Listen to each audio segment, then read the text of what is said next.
You have made me brave, brave. You have made me strong, strong. You have made me awesome, wonderful. You have gave me peace, peace. You have gave me joy, joy. You have made my whole world beautiful. You have made Welcome to Values Avenue Kids Talk.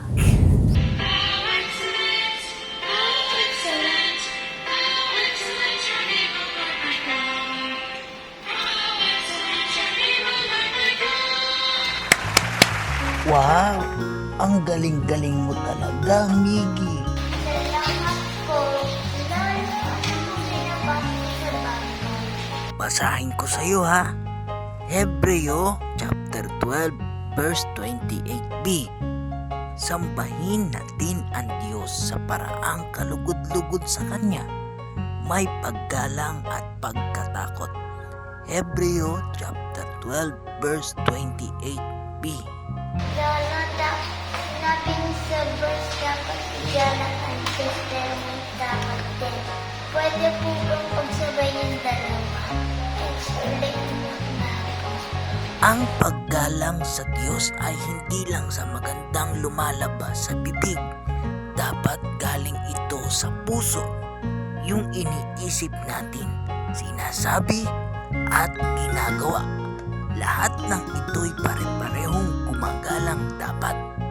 Opo, tama. Pero siya ay banal, walang kasalanan. Sobrang mahal niya tayo. Oo, ngunit nagpaparusa kung kailangan. Kaya, yung takot natin sa Diyos ay banal na takot. Mataas na respeto at may kasamang malalim na pagmamahal. Teka, reverence or pamimitagan po tawag doon. Yung lesson sa Values Avenue. Tama. Teka, tanungin nga natin ang mga kaibigan mo tungkol dito. Sige po, Lolo.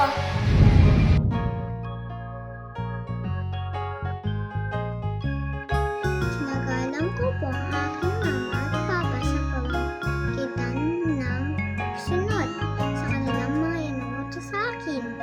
Sa church naman po ay pinapanood ko po ang aming Sunday School YouTube channel. Mapapakita ko po ang aking reverence sa Diyos sa pamamagitan po ng pagtanggap, pagbabasa ng Biblia at pagsunod sa kanyang mga utos. During our family devotion, I should not play with my brother and I should not eat. Instead, I should listen to the one talking and I must focus in the Word of God. That's how I show respect or reverence to Lord. We can show reverence to God by praying to Him properly, listening well to the Word in church, and not just using His name for a joke. That's how you can show reverence to God. It's time for feedback from Ma'am Jean or Kia. Heart, heart, heart. Mula naman po kay Simpleng Pamilya. Thanks for the sharing. From Gitarang Basag. I am not grateful for what I am, but I am grateful for the one who saves my soul. By God's grace, I am saved so that I will continue to spread the gospel of Christ alone for His glory alone. Mula naman po kay Sir Robin. I'm so happy po na meron na din po sign language sa ating Bible story. Praise God po!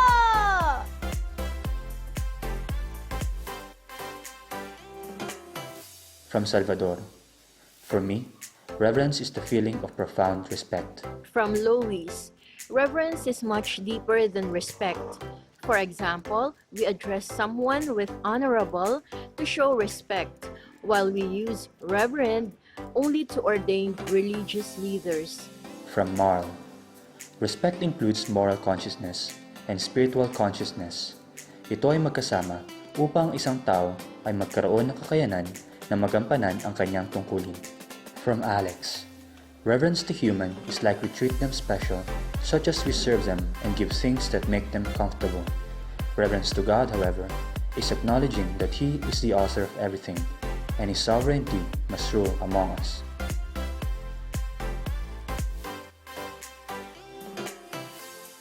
From Roel, I must show respect to my parents and my siblings, but still, the highest reverence belongs to our Lord Jesus Christ, who should be the center of the family.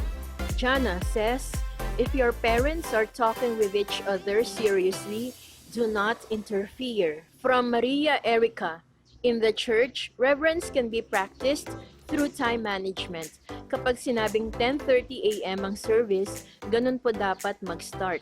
According to April Grace, in school, the value of reverence can be practiced by being punctual, attentive, and humble. Lastly, from Rhea, in the church, I want to wear my best clothes to give reverence to God. He is the King of Kings, so it is appropriate. Because our community church is near our house, we tend to just wear comfortable casual clothes. So, I am gonna dress up for the Lord, making it part of my worship. Praise be to God! Maraming salamat po! Until next time, kids, okay, sabayan niyo ako sa hashtag Values Education for the next generation.